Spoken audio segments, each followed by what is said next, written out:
Hello વિદ્યાર્થી મિત્રો, કેમ છો? તમારું સ્વાગત કરું છું. હું લઉં છું ધોરણ 10 ગણિત અને એની અંદર પ્રકરણ નંબર 4 દ્વિઘાત સમીકરણ. જોઈએ પ્રકરણ 4 દ્વિઘાત સમીકરણ કે જેની બે ઘાત હોય એવા સમીકરણ. એની અંદર આપણે સ્વાધ્યાય 4.1 છે એ પૂરું કર્યું છે આગળના વિડીયોમાં. તો હવે આપણે લઈએ છીએ સ્વાધ્યાય 4.2. સ્વાધ્યાય 4.2 જુઓ, તમારા પાઠ્યપુસ્તકની અંદર પાના નંબર 38 ઉપર આ સ્વાધ્યાય 4.2 આવેલો છે. જોતા જાઓ તમે. સ્વાધ્યાય 4.2 નો પહેલો જ દાખલો આપણે લેવાનો છે, શરૂઆત જ કરવાની છે. નીચે આપેલ સમીકરણના ઉકેલ અવયવીકરણની રીતથી મેળવો. જો અવયવીકરણ, આપણે અવયવના દાખલા 8માં 9માં ભણી ગયા છીએ, એના ઉપર જ આધારિત છે. ઉકેલ મેળવવાનો છે પણ અવયવીકરણની રીતથી. તો પહેલો દાખલો લખું છું. જુઓ તમારા પાઠ્યપુસ્તકમાં દાખલા નંબર 1 અને એનો પહેલો પેટા વિભાગ. શું સમીકરણ છે? જુઓ, x વર્ગ ઓછા 3x ઓછા 10 બરાબર 0. x વર્ગ ઓછા 3x ઓછા 10 બરાબર 0. જુઓ, અવયવીકરણની રીતથી આપણે દાખલા કરીએ છીએ. ભૂલી ગયા હોય તો યાદ કરો. આવી રીતે જ્યારે આપ્યું હોય, ખાસ નિશાની જોજો. ત્યારે શું કરવાનું? પહેલા પદનો સહગુણક એટલે કે x વર્ગનો સહગુણક અને છેલ્લા પદ એટલે કે અચળ પદ, એ બેનો ગુણાકાર કરવાનો. આંકડાઓનો આનો સહગુણક કાંઈ નથી એટલે 1 છે. ઓછા 10 ગુણ્યા 1 એટલે ઓછા 10. અહીંયા હું સાઈડમાં કરાવું, ઓછા 10. હવે એવા બે ભાગ પાડો. 1 ગુણ્યા ઓછા 10 બરાબર ઓછા 10. પછી ઓછા 10 ના એવા બે ભાગ પાડો કે જેનો સરવાળો અથવા બાદબાકી, બાદબાકી એટલે આવે છે કે માઇનસ છે, સરવાળો અથવા બાદબાકી ઓછા 3 આવે. આંકડા ઉપર જ આપણે જોવાનું. પેલા ચલની બે ઘાત હોય, પછી એક ઘાત હોય અને પછી અચળ પદ હોય, ત્યારે આ રીતે કરાય. ફરીથી પહેલા પદનો સહગુણક એટલે કે x વર્ગનો સહગુણક અને અચળ પદ બેનો ગુણાકાર કરો. હવે એ જે ગુણાકાર આવ્યો એના એવા બે ભાગ પાડો કે જેનો સરવાળો અથવા બાદબાકી -3 થાય. જો અહીં બધા પ્લસ હોત તો બાદબાકીનું બોલત જ નહીં, ફક્ત સરવાળાની વાત કરત. એટલે કે એવી બે સંખ્યા લ્યો કે જેનો ગુણાકાર ઓછા 10 થાય અને સરવાળો અથવા બાદબાકી એટલે કે સરવાળો ઓછા 3 થાય. એવી બે સંખ્યા લ્યો. ફરીથી રિપીટ કરું છું. એવી બે સંખ્યા લ્યો કે જેનો ગુણાકાર ઓછા 10 થાય અને સરવાળો ઓછા 3 થાય. જુઓ, 10 × 10, 10 અને 1 11, 10 માંથી 1 જાય તો 9, ન ચાલે. 5 × 10, હવે બરોબર જોજો. 5 ગુણ્યા 2 એટલે 10. 5 × 10 ગુણાકાર આવી ગયો 10. હવે પ્લસ કોને કરવા અને માઇનસ કોને કરવા? તો ખાસ ધ્યાન એ રાખવાનું કે જે બે આંકડા તમે લીધા છે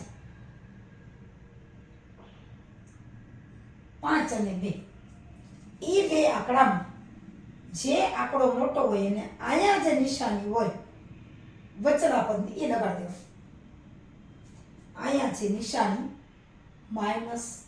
-3 ને માઇનસ છે, તો મોટી સંખ્યા કઈ છે? તો કે 5, એને નિશાની લગાડી દો. હવે આ જુઓ,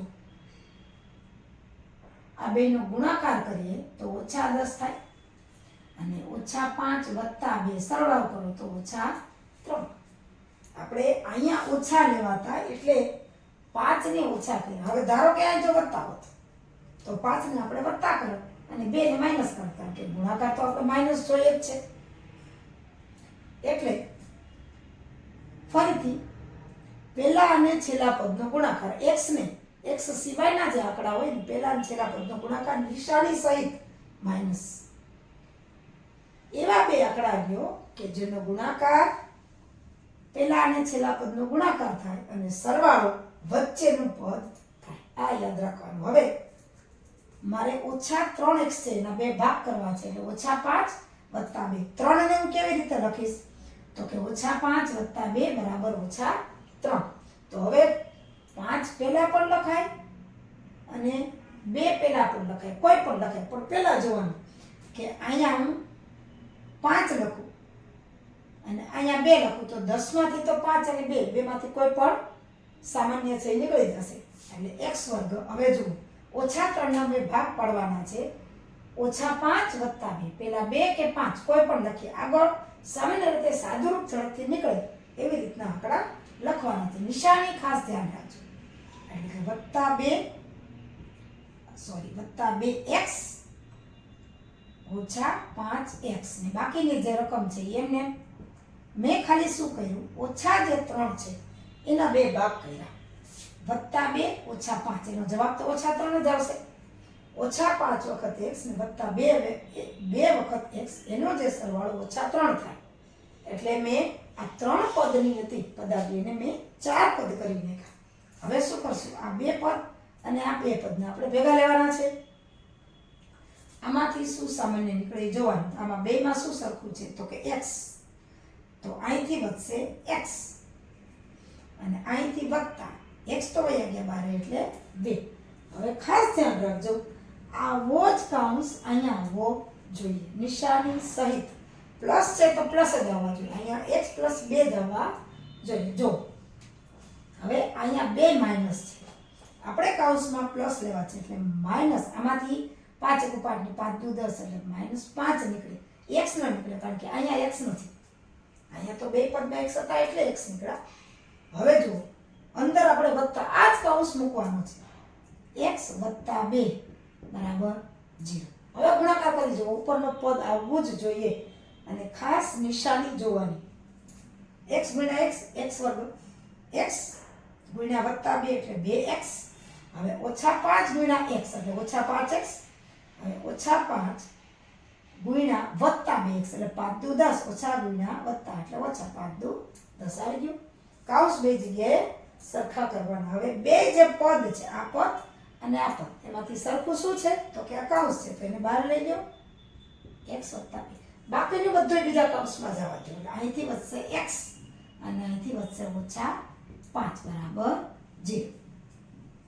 હવે બે કૌંસ બરાબર 0 છે એટલે આના બરાબર પણ 0 છે અને આના બરાબર પણ 0 છે. તો આપણે લઈએ કે x + 2 બરાબર 0 અને x - 5 બરાબર પણ 0. હવે આમાં x ની આપણે કિંમત લઈએ. આપણને ખબર છે કે x ની કિંમત જોતી હોય તો x ને એકલો કરવાનો.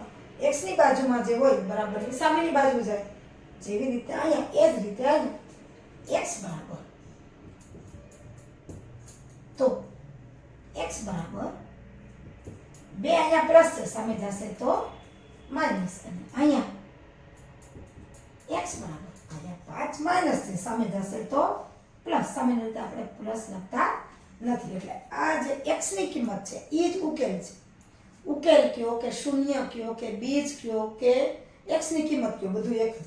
x ની કિંમત 2 આવી ઓછા 2 અને 5. હવે આમ આપેલ આપણને જે સમીકરણ આપ્યું હતું આપેલ સમીકરણના ઉકેલ શું છે ઓછા 2 ને વત્તા 5 છે.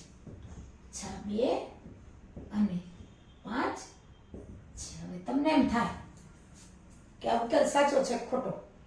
આમાં આપ્યું નથી કે તમે દર્શાવો તો આપણે ચકાસણી કરીએ. જુઓ આ સમીકરણમાં જ્યાં શું કીધું છે કે x ની કિંમત કા ઓછા 2 હોય કા 5 હોય.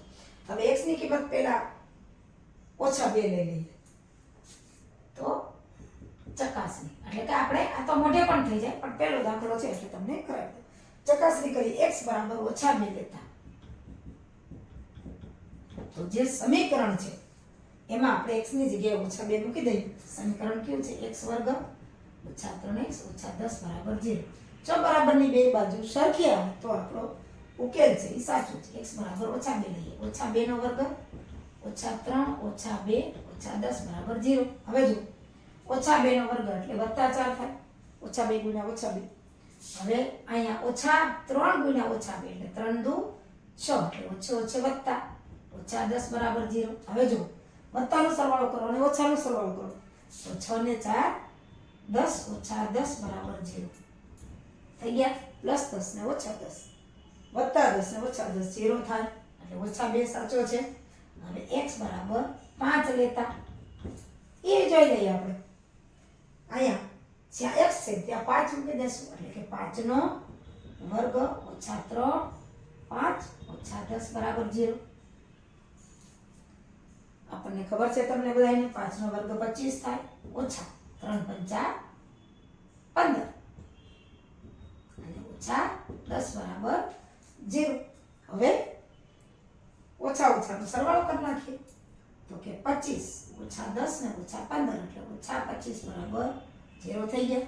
જેટલા પ્લસ એટલા જ માઇનસ છે એટલે કે બરાબરની બે બાજુ સરખા થાય છે એટલે આપણો આ જે ઉકેલ છે એ સાચો છે. આપણો ઉકેલ સાચો છે. એટલે આમાં રકમમાં નથી કીધું પણ આ તો તમને એમ થાય કે ઉકેલ સાચો છે કે ખોટો છે એના માટે જે x ની કિંમત તમે લીધી છે એ x ની કિંમત બરાબરથી મૂકી દો તો બરાબરની બે બાજુ જો આ બાજુ 0 થાય છે તો આ બાજુ પણ 0 થાય છે. અહીંયા 5 લઈએ તો પણ આ બાજુ 0 થાય છે તો આ બાજુ 0 થાય છે. એટલે કે આપણો જે આ સમીકરણ છે x વર્ગ ઓછા 3x ઓછા 10 બરાબર 0 એનો ઉકેલ -2 અને 5 છે.